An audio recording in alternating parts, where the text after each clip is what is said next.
Jadi satu sisi kita sebagai orang tua mendoakan anak-anak, juga sebagai suami mendoakan istri, istri mendoakan suami. Juga dari sisi anak-anak kita ajarkan bagaimana mendoakan kita. Nah ini penting sekali. Masalah saling mendoakan ini penting. Ya. Mendoakan ini penting.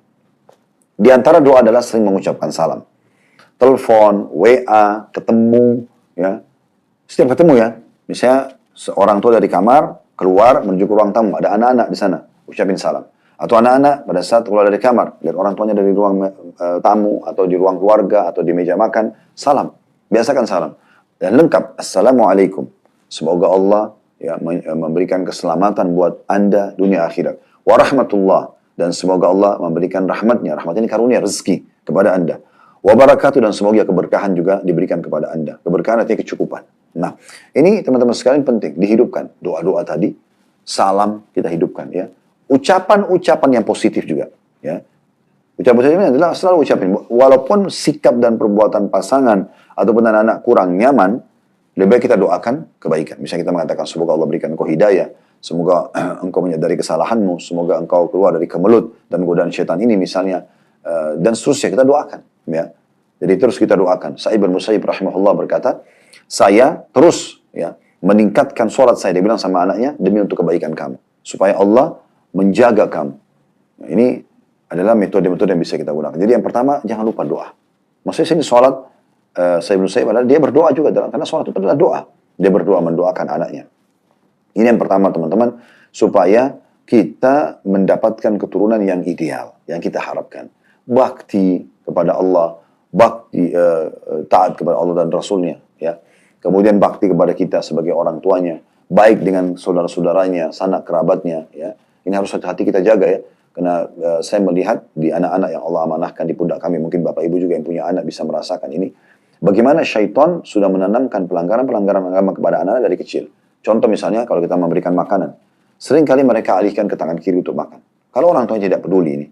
Dan ingatkan selalu tangan kanan. Maka dia akan terus ya untuk makan. Anak-anak yang Allah diamanahkan di pundak kami. Sampai umur ya mungkin sudah beranjak. Bukan lagi anak-anak yang sudah menjelang remaja. Itu kadang-kadang masih lupa.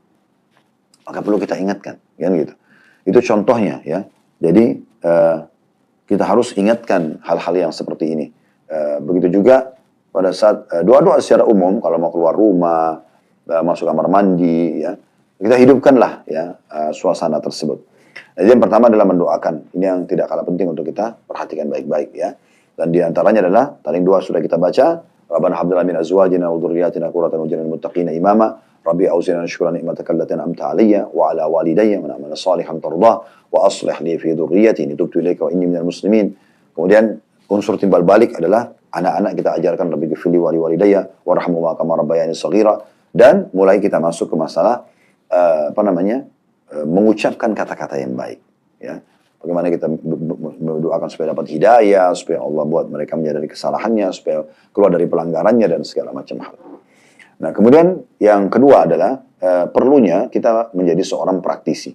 Ini penting sekali dalam membentuk keluarga, pasangan hidup, anak-anak menjadi orang yang ideal, yang taat kepada Allah SWT, taat juga kepada ya bakti pada Allah dan Rasulnya, juga taat pada kedua orang tua. Yaitu kita menjadi seorang praktik di depan mereka. Kita tunjukkan akhlak yang baik, cara duduk dengan baik, cara makan dengan baik, cara berbicara yang baik, ya, cara bermuamalah secara umum ya, yang baik. Sehingga anak-anak mengcopy paste itu. Bagaimana mereka ya, menjadikan kita sebagai suri tauladan. Ada orang tua yang Allah berikan taufik berhasil. Sampai anaknya itu menjadikannya sebagai suri tauladan, idola dia. Sehingga apapun yang orang tuanya lakukan, dia lakukan. Nah ini satu hal yang positif ya. Dan jangan menjadi orang tua yang justru seperti sebagian orang. Mereka justru berhasil mendidik anak-anaknya dalam hal-hal yang buruk. Karena mereka memberikan contoh ya. Anak-anak sering teriak di rumah karena orang tuanya suka teriak. Itu otomatis. Karena dia lihat setiap hari orang tuanya. Anak-anak yang suka emosional marah itu juga karena orang tuanya dilihat emosional. Sebaliknya kita temukan anak-anak yang tenang, dewasa, bijaksana, itu justru karena orang tua juga begitu. Ya. Jadi kita harus menjadi seorang praktisi, pencontoh ya, suri tauladan yang baik. Kita tunjukkan itu kejujuran, kita tunjukkan itu amanah, kita tunjukkan berbuat baik, senyum, ramah, dan segala macam hal yang mulia. Ini harus kita terapkan. Jadi selain doa, kita menjadi seorang suri tauladan, contoh. Gitu kan. Yang ketiga, kita membentuk lingkungan dan suasana. Atau kita mulai dari suasana dulu, suasana rumah. lebih islami lah ya. Semua yang diperintahkan di dalam Islam agar rumah itu lebih islami, terapkan. Seperti contoh misalnya, ya mulai dari tidak adanya patung di rumah, tidak adanya anjing yang dipelihara, karena larangan semua. Rumah yang ada anjing dan patung tidak akan dimasuki oleh malaikat. Jadi kalau tidak masuk malaikat, kata ulama, ada syaitan, kan gitu. Dan syaitan ini penjahat, kan gitu. Jadi hindari ini. Kemudian yang dipajang juga ya, hindarilah memajang foto-foto, walaupun foto keluarga, foto pribadi. Karena memang ini sebagian ulama masukkan dalam bahasan masalah patung tadi, dikhawatirkan gitu ya. Maka seorang mukmin lebih berhati-hati. Ada foto diletakkan di handphone saja, atau dibiarkan di handphone, atau di album, ditaruh di laci, kapan dibutuhkan bisa dilihat. Tapi dipajang ini kita hindari. Ya. Anda bisa beli buku, seingat saya dulu ada judulnya, rumah-rumah yang tidak dimasuk oleh malaikat. Anda bisa searching di Google, saya lupa nama penulisnya, tapi menurut saya buku itu bagus. Menjelaskan tentang puluhan dalil-dalil dari hadis-hadis Nabi SAW, rumah-rumah tidak dimasuk oleh malaikat. Di antaranya tadi ada patung dan ada gambarnya. Hindari semua, ya, musik-musik di rumah, ya, tontonan-tontonan yang berbahaya, ya, yang bisa merusak akhlak mereka, dari kartun, dari tontonan anak-anak, atau mereka lagi main game. Semua ini bukan tidak boleh, tetapi cari tontonan yang benar. Cari game yang memberikan edukasi, misalnya, ya, melatih motorik mereka misalnya. Nah itu, tapi itu pun kita berikan batasan-batasan. Karena jangan dibiarkan begitu saja, supaya rumah itu menjadi islami. Biasakan di rumah itu ada tilawah Al-Quran, ada didengarkan ceramah. Jadi anak-anak ini biasa mendengarkan itu.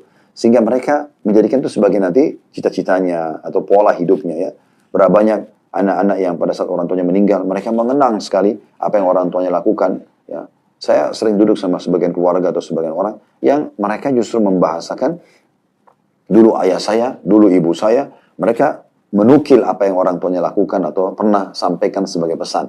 Nah ini kan menarik sekali. Kalau menurut saya menarik sekali. Nah ini yang bisa kita lakukan juga teman-teman sekalian ya. Membuat suasana rumah itu islami ya.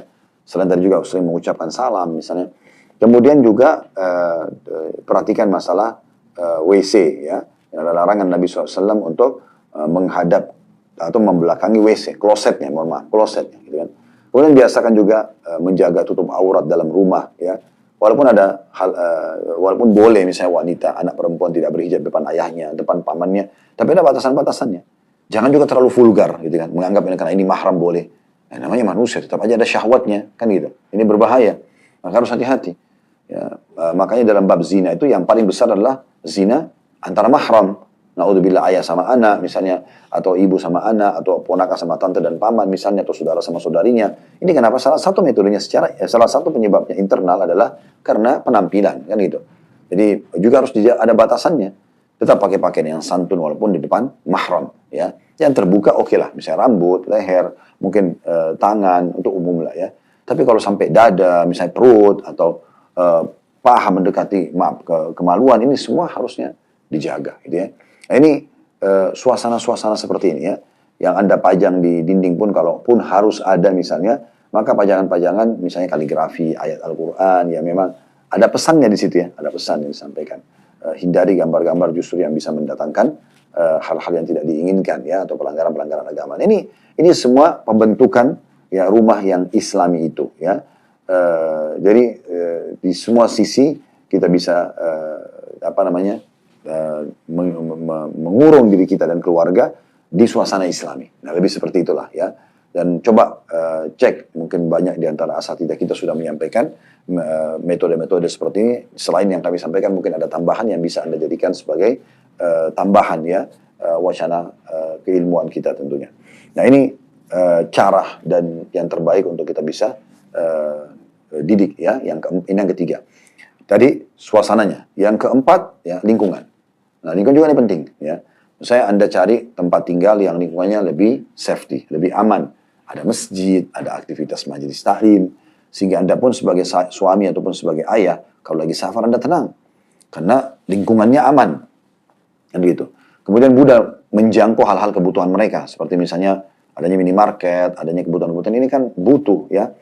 Jangan sampai nanti mereka malah harus pergi jauh, susah, kerepotan gitu ya.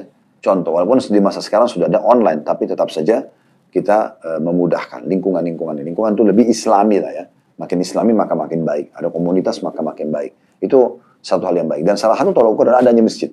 Masjid yang makmur ya. Yang memang ada aktivitas yang selalu rutin ada di situ. Nah ini juga hal yang perlu untuk kita garis bawahi. Yang terakhir mungkin yang kelima adalah kita menghindari orang-orang ya atau oknum-oknum yang bisa merusak. Seperti misalnya teman-teman anak-anak atau teman-teman istri atau teman-teman suami yang memang sebenarnya jelas sekali buruk akhlaknya, jauh dari agama. Kita segera rangkul pasangan kita segera rangkul anak-anak kita dan selamatkan mereka dari orang-orang begini.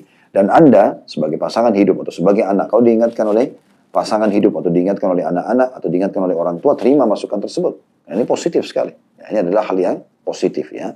Jadi maksudnya terima, jangan sampai berteman sama orang itu karena orang itu begini dan begitu misalnya. Nah, ini termasuk hal yang perlu diperhatikan. Baik, kita akan masuk sekaligus sebagai penutup tentunya di kesempatan kita ini di ide ke-97. Yaitu mendorong keluarga untuk bergaul dengan orang-orang yang lebih tua usianya untuk menimba faedah dari pengalaman hidup mereka. Mengetahui tabiat hidup mereka, beban berat mereka, dan keteguhan mereka dalam memikul kerasnya kehidupan. Khususnya orang-orang yang dikenal bijak. Nah, tolong yang pegang buku di garis bawah ini ya. Akhir daripada penyampaian penulis ini penting sekali. Jadi bukan semuanya orang lebih tua, tetapi dikenal bijak, berakal, seimbang, beragama dan berilmu di antara mereka. Maksudnya seimbang hidupnya, ya, antara dunia dan akhirat, dia berimbang dalam kehidupan ini. Nah, orang-orang seperti ini penting sekali untuk kita interaksikan dengan anak-anak kita, ya. Kemudian diangkat dalil oleh penulis hadits Ibnu Abbas radhiyallahu anhuma. Kita baca dulu baru nanti insyaallah baru masuk ke dalam syarah atau penjelasan. Ibnu Abbas berkata radhiyallahu anhu bahwasanya Rasulullah sallallahu alaihi wasallam bersabda, "Al-barakatu ma'a kabirikum." Keberkahan itu bersama dengan orang-orang yang dewasa di antara kalian atau orang-orang yang dituakan. Diriwayatkan oleh Ibnu Hibban dan juga Al-Hakim menyebutkan dalam kitab Mustadraknya dan Syekh Albani mensahihkan dalam silsilah hadis sahihah jilid 4 halaman 381 nomor hadis 1778. Itu ada footnote di situ ya, untuk nomor 53 di halaman 81. Begitu juga hadis Nabi SAW dari hadis Abu Hurairah radhiyallahu anhu, man lam yarham sagirina wa ya'rif haqqa kabirina falaysa minna. Barang siapa tidak menyayangi anak kecil dari kami dan tidak mengetahui hak orang tua dari kami, maka dia bukan golongan kami. Baik teman-teman sekalian, kita coba lebih dalam menambahkan syarah atau penjelasan daripada poin ini. Yang pertama dikatakan oleh penulis, mendorong keluarga untuk bergaul dengan orang-orang yang lebih tua usianya, ya, lebih dewasa. Kenapa ada penekanan dari penulis di sini? Karena kalau dia berteman sama anak-anak yang sebaya dengan dia, artinya di sini semua temannya sebaya. Tentu wajar ya kalau ada teman-teman anak-anak kita atau teman-teman kita yang sebaya dengan kita. Tetapi di saat dari satu sisi yang lain harus kita tetap imbangi dengan orang yang lebih tua dan lebih dewasa. Tujuannya tentu agar bisa menimba, di sini dikatakan bisa mengambil dan menimba faedah dari pengalaman hidup mereka. Ya. Hal-hal yang positif tentunya ya, hal positif. Apa pengalaman hidup? Karena kadang-kadang ada teori ya berbeda dengan praktek lapangan. Ya. Mungkin kalau penyampaian dengan lisan beda sekali dengan pengalaman hidup. Ya, pengalaman hidup itu seperti sekolah langsung di lapangan dan langsung mendapatkan ujiannya, ya. Dan bisa juga langsung menemukan solusinya. Maka pengalaman hidup itu sangat mahal. Ya. Dan itu hanya bisa kita dapatkan dari orang-orang yang lebih tua. Makanya seorang bijak berkata dalam bahasa Arab, mereka kurang lebih maknanya ya, orang yang lebih tua dari kamu 1 hari, maka lebih banyak pengalamannya 100 hari. Ya. Karena memang sehari itu sangat mahal, dalam 24 jam. Banyak sekali pengalaman-pengalaman baru yang bisa ditemukan dari orang-orang yang lebih tua daripada kita. Tentu ingat ya, batasannya tadi sudah kita bilang orang-orang yang bijak. Orang-orang yang memang berhasil dia. Dalam pendidikan dia berhasil. Dalam berumah tangga dia berhasil. Dalam berbisnis dia berhasil. Hidup masyarakat dia berhasil. Itu yang kita jadikan sebagai tolak ukur. Bukan hanya sekedar tua. Nah, dari orang-orang seperti tadi kita sebutkan ciri-cirinya, itu yang bisa kita temukan pengalaman-pengalaman hidup yang positif. Ya. Pengalaman dia dulu bagaimana menyelesaikan studinya, bagaimana dia menyelesaikan hafalan 30 juz Al-Qur'annya, bagaimana dia menghafal hadis-hadis Nabi SAW, bagaimana dia memulai usahanya, kemudian sekarang bisa jadi sukses, bagaimana dia memulai pernikahan tanpa harus melalui pacaran atau hal-hal yang diharamkan, bagaimana dia mulai menjalankan syariat di rumahnya, bagaimana dia nanti mensyukuri nikmat anak yang Allah berikan lalu kemudian dia mendidiknya secara islami. Bagaimana dan sekian banyak pengalaman yang bisa didapatkan tentunya. Nah ini hal yang penting untuk kita garis bawahi. Jadi mendorong keluarga untuk bergaul dengan orang lebih tua untuk menimba pengalaman hidup mereka. Nah ini, tapi ingat ya, ini sangat relevan dengan tadi dikatakan, tapi harus dengan orang-orang yang dikenal bijak, berakal, seimbang hidupnya, ya, kemudian juga beragama dan berilmu di antara mereka. Beragama dan juga punya ilmu-ilmu yang lain gitu ya. Sehingga anak-anak kita tuh bisa meringkas jalan mereka. Maksudnya, kalau dia bergaul misalnya dengan anak orang-orang yang sebaya dengan kita lah, misalnya ayahnya berumur 40 tahun atau 50 tahun. Anak-anak duduk berbicara juga dengan sahabat-sahabat ayah atau sahabat ibunya. Lalu mendengarkan bagaimana mereka dengan bijaksananya menceritakan pengalaman hidup atau kesuksesannya. Kisah sukses biasa itu diangkat ya, atau diceritakan sebagai sebuah ilmu yang penting dan mahal gitu ya. Dari situ dia anak-anak bisa ambil pelajaran. Sehingga mereka meringkas. Mungkin umurnya masih 15 tahun, 20 tahun misalnya. Tapi dia sudah ngambil pengalaman dari orang yang 40-50 tahun. Jadi dia seperti meringkas 20 tahun, 30 tahun ke depan. Saya waktu pertama membuka usaha, saya berkata pada teman-teman di manajemen, saya ingin usaha ini ya, sudah mulai start dari jenis usaha yang sama di hari sekarang. Misal contoh travel haji umroh ya, yang Allah amanahkan. Kita melihat travel-travel yang sudah jauh berjalan sebelum kita. Misalnya dia berjalan dari 10 tahun, 20 tahun yang lalu. Kita baru buka nih travel sekarang. Jangan kita mulai start seperti mereka memulai start dulu. Sehingga kita jatuh di lubang atau permasalahan yang sama yang pernah mereka alami. Walaupun nanti kita temukan jalan keluarnya. Kenapa kita nggak langsung start di pengalaman mereka di hari ini yang sudah 20 tahun mereka berjalan. Sehingga garis start kita adalah 20 tahun mereka.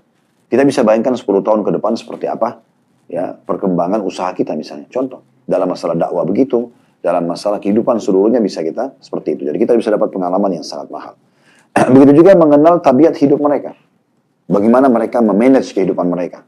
Bagaimana mereka mengatur waktu mereka, manage waktu mereka, kapan mereka makan, berapa lama mereka habiskan waktu buat makan, kapan mereka berkumpul dengan keluarga, kapan mereka bekerja, kapan mereka berdakwah. Semua itu ada manajemennya. Sehingga anak kita dan kita bahkan sendiri pun bisa mengambil pelajaran dari tabiat-tabiat seperti ini. Begitu juga dengan beban berat mereka. Mungkin ada pengalaman selain kesuksesan, ya, ada nggak ujian-ujian dalam hidup yang mereka laluin. Sehingga kitanya bisa, oh ternyata kalau terjadi kejadian seperti ini solusinya. Karena sudah pernah ada orang yang melaluinya. Dan dia sudah temukan jalan keluarnya setelah dia lalui setahun, 2 tahun, atau 10 tahun dari permasalahan hidupnya. Gitu kan? Kita sudah meringkas itu. Nah ini sangat mahal. Ya, ini sangat mahal. Bagaimana kita mengetahui beban hidup yang mereka pernah lalui dan sekarang mereka sudah temukan jalan keluarnya. Begitu juga dengan keteguhan mereka dalam memikul kerasnya kehidupan. Bagaimana mereka melalui, ya, membangun usaha mereka, beristihad dan berusaha untuk meraih prestasi pendidikannya. Semua prestasi dunia selama tidak haram boleh dikejar oleh seorang muslim. Dan kita ingat ya, kalau mau sukses, belajar dari orang sukses. Jangan belajar dari orang yang gagal. Mau sukses dalam rumah tangga, belajar dari orang yang sudah 40 tahun, 50 tahun berumah tangga dan Masya Allah masih langgeng. Jangan belajar dari, maaf, orang yang bercerai misalnya. Orang yang gagal rumah tangga. Nah, kecuali memang caranya masuk akal. Misalnya meninggal pasangan atau pasangannya yang zalim, ya mungkin. Tetapi amannya adalah belajar dari orang pengalaman benar. Sukses itu. Jangan pernah belajar bisnis dari orang yang gagal. Atau bukan pengusaha. Tidak punya pengalaman. Maka itu membawa pada kegagalan tentunya. Tapi lihat orang yang sudah sukses, lihat pengalaman hidup mereka, bagaimana mereka menceritakan histori hidupnya. Kemudian kita mulai start dari apa yang mereka sudah raih sekarang. Jadi kita terus, ya, seperti itu. Saya juga pernah lihat metode yang saya pernah coba terapkan, ternyata sukses. Waktu itu saya cuma mencoba tuh masih mahasiswa bagaimana berkenalan dengan orang-orang yang berprestasi di kampus dan saya jadikan mereka sebagai tolak ukur. Subhanallah, dalam hitungan beberapa waktu saja, tinggal kita menjaga ketulusan kita dalam menuntut ilmu, Allah mudahkan kita bisa mendekati nilai-nilai mereka, prestasi-prestasi mereka, karena kita berteman dengan mereka. Dan betapa buruknya orang yang justru berteman dengan orang yang pemalas, orang yang tidak jelas, ya, pekerjaannya, maka akan membawa kita juga seperti itu, ya. Karena manusia ini sangat fleksibel, mereka bisa ikut dengan orang di sekitarnya. Makanya kata Nabi SAW, Al-maru ala dini khalili. Seseorang sesuai dengan agama dan kebiasaan temannya, sahabat dekatnya, lingkungannya. Falyanzur ahadukum ila man yukhalil. Maka kalian harus jeli memilih siapa yang kalian jadikan sebagai lingkungan ataupun sahabat kalian. Maka ini penting sekali karena kita ini fleksibel, bisa terpengaruh. Hari ini kita bisa sangat bertakwa kepada Allah dan beriman, besok kita bisa menjadi kufur. Naudzubillah, ya. Itu karena pengaruh lingkungan atau teman-teman, maka kita harus hati-hati sekali. Nah ini, boleh dikatakan, ini yang beliau titik beratkan, khususnya orang-orang yang dikenal bijak, berakal, seimbang, beragama, dan berilmu. Ini penting. Ya, beragama, berilmu, orangnya dewasa, berakal, ya, bukan orang yang justru ugal-ugalan, kekanak-kanakan, hidupnya cuma selalu isinya tertawa, terbahak-bahak sana-sini yang tidak ada batasannya, ya, yang selalu cuma mengerjain orang, atau apalah, hal-hal yang seperti itu semua hindari. Ya, ini penting sekali. Kemudian kita masuk kepada dalil. Ya. Dalil ini menjelaskan kepada kita. Dalil pertama adalah hadis Ibnu Abbas. Kata Nabi SAW, Al-barakatu ma'akabirikum. Berkah itu bersama dengan orang-orang dewasa kalian. Maksudnya kecukupan. Karena pengalaman mereka. Supaya kita mulai start dari pengalaman dan keberhasilan mereka. Sehingga kita menghemat waktu itu sebagaimana kami bahasakan. Dan juga kita bisa selamat dari apa yang telah mereka terjerumus dari kesalahan. Tidak perlu kita terjerumus pada hal yang sama. Gitu kan? Kita tinggal memanuver kalau terjadi hal yang sama. Caranya supaya kita tidak kena dan akhirnya kita bisa berhasil. Karena kita tahu orang lain sudah pernah tertimpa dan dia sudah menemukan jalan keluarnya. Nah, itu contohnya. Gitu kan. Begitu juga hadis yang kedua tentang masalah Nabi SAW mengingatkan kepada kita salah satu akhlak Islam. Ya, bahwasanya kita dianjurkan menyayangi anak-anak yang masih lebih muda. Ya, atau orang yang lebih muda. Siapa lebih muda kita sayangin mereka. Bentuk sayangnya adalah kita berikan perhatian, kita berikan masukan, kita berbagi pengalaman, ya. Dan juga, ya, yang masih muda dianjurkan untuk memuliakan orang-orang yang lebih tua, memuliakan, mendahulukan mereka, tidak memotong perkataan mereka, ya. Dan kata Nabi SAW, siapa yang tidak mengasihi yang masih muda, yang lebih muda, atau memuliakan orang lebih tua bukan dari golongan kami. Nah, ini nasihat Nabi SAW jelas sekali bagaimana dalam Islam kita sangat dianjurkan untuk menjaga hal ini. Baik, di sini ada yang saya tambahkan selain penjelasan dari buku tentunya. Bagaimana ada sebuah riwayat yang disebutkan oleh Imam Ahmad dan juga Al-Baihaqi. Imam Ahmad dalam musnadnya di nomor 6191, kemudian Al-Baihaqi dalam Sunan Al-Kubra 170 di halaman 173 dan disahihkan oleh Syekh Al-Albani dalam silsilah hadis sahih jilid 4 halaman 74. Dari hadis ya Ibnu Umar radhiyallahu anhu, beliau mengatakan bahwasanya Nabi SAW bersabda, amarani Jibrilu an uqaddima al-akabir. Aku telah diperintahkan dan selalu diingatkan oleh Jibril agar mendahulukan orang-orang yang lebih tua. Mendahulukan mereka mesti memuliakan mereka, mendahulukan mereka jalan, mendahulukan mereka berbicara, ya. Sampai Abdullah bin Umar pernah berkata, Nabi SAW pernah bertanya, ada satu pohon, ya, itu adalah sifatnya orang-orang beriman. Jadi walaupun diterpa oleh angin, daunnya tidak bergerak. Maka kata Ibnu Umar, saya tahu sebenarnya yang dimaksudkan oleh Nabi SAW pohon apa. Tapi karena di situ ada sahabat-sahabat yang senior tidak berbicara, Ibnu Umar masih muda waktu itu, ya, masih belasan tahun. Di situ ada Abu Bakar, ada Umar, ada Utsman, ada Ali, sahabat-sahabat yang lebih tua. Maka kata dia, saya tidak ingin mengatakan. Dan saya tahu itu adalah pohon kurma. Ya, adalah pohon kurma. Nah, ini karena memuliakan orang yang lebih tua gitu ya. Oleh karena itu Nabi SAW juga menyebutkan dalam hadits Bukhari dan Muslim, kabbir, kabbir. Dahulukan orang yang lebih dewasa, dahulukan orang yang lebih dewasa. Maksudnya dalam mendengar pengalaman mereka, dalam berbicara, dalam berjalan, dan apalah fasilitas semua, itu bagian daripada hal yang sangat dianjurkan untuk kita menjaga. Ya. Kemudian juga Aisyah berkata radhiyallahu anha, karena Rasulullah SAW yastannu wa indahu rajulani fa'uhiya ilai an kabbir a'tis siwakal akbar. Bahwasanya Nabi SAW sedang bersiwak, ya, dan ada dua orang laki-laki pada saat itu di hadapan beliau. Lalu diwahyukan kepada beliau untuk mendahulukan yang lebih tua, maksudnya mengambil siwak untuk orang yang lebih tua atau memberikan orang yang lebih tua. Ini tentunya menandakan atau memberikan pelajaran kepada kita bagaimana kita harus, ya, mendahulukan orang yang lebih dewasa, memuliakan mereka gitu ya, dan mengambil pengalaman hidup dari mereka. Kita juga tahu hadis Nabi SAW yang diriwayatkan oleh Abu Dawud dan dihasankan oleh Ibnu Hajar dalam Fathul Bari, serta disahihkan oleh Syekh Al-Albani dalam silsilah hadis sahihah jilid 4 halaman 76. Nabi SAW bicara tentang masalah imam, ya ummul qauma aqra'uhum li kitabillah. Orang yang jadi imam adalah orang yang paling mahir dalam membaca kitabullah Al-Quran. Fa in kanu fil qira'ati sawa fa'alamuhum bis sunnah. Kalau dua orang yang kita mau jadikan sebagai imam, sama-sama bacaan Qur'annya, kualitasnya sama, banyak hafalannya sama, maka dicari siapa di antara mereka yang paling faham sunnah. Itu yang dilakukan imam. Fa in kanu fis sunnati sawa, kalau ternyata sama juga ilmu dalam sunnahnya, dalam hadis Nabi SAW, fa aqdamuhum hijrah, maka yang lebih dulu hijrah. Ya. Fa in kanu fil hijrati sawa fa akbaruhum sinnan. Kalau sama juga hijrahnya, maka dipilih yang lebih tua di antara mereka. Maka kita lihat di sini lebih tua bagian daripada hal yang ditekankan, di sini. Ya. Ini menandakan memang bahwasanya ya, kita harus mendahulukan orang yang lebih tua, mengambil pengalaman dari mereka, ya, dan banyak hal yang bisa kita ambil tentunya, ya, banyak yang bisa kita ambil, Allahu a'lam. Dan itu bahasannya cukup banyak, ya, cukup panjang tentang masalah adab orang tua, sampai dalam salam pun kata Nabi SAW, dan yang lebih muda memberikan salam kepada yang lebih tua, ya kan itu. Itu berarti menandakan memang kita mendahulukan orang-orang yang lebih tua. Tapi ingat ya, sekali lagi saya ingatkan batasannya, orang-orang lebih tua ini berakal, beragama, berilmu, dan juga bijaksana, ya. Ini semua harus kita pahami baik-baik. Dan insya Allah ke depannya kita akan masuk ke 2 poin terakhir penutup, ya, pertemuan kita sekali lagi berhubungan dengan masalah 100 ide praktis, ide ke-98. Maaf, ada 3, 98, 99, dan juga ide yang ke-100. Tapi saya tidak tahu apakah satu pertemuan cukup. Jadi nanti kita lihat kondisi dan keadaannya di pertemuan akan datang insya Allah.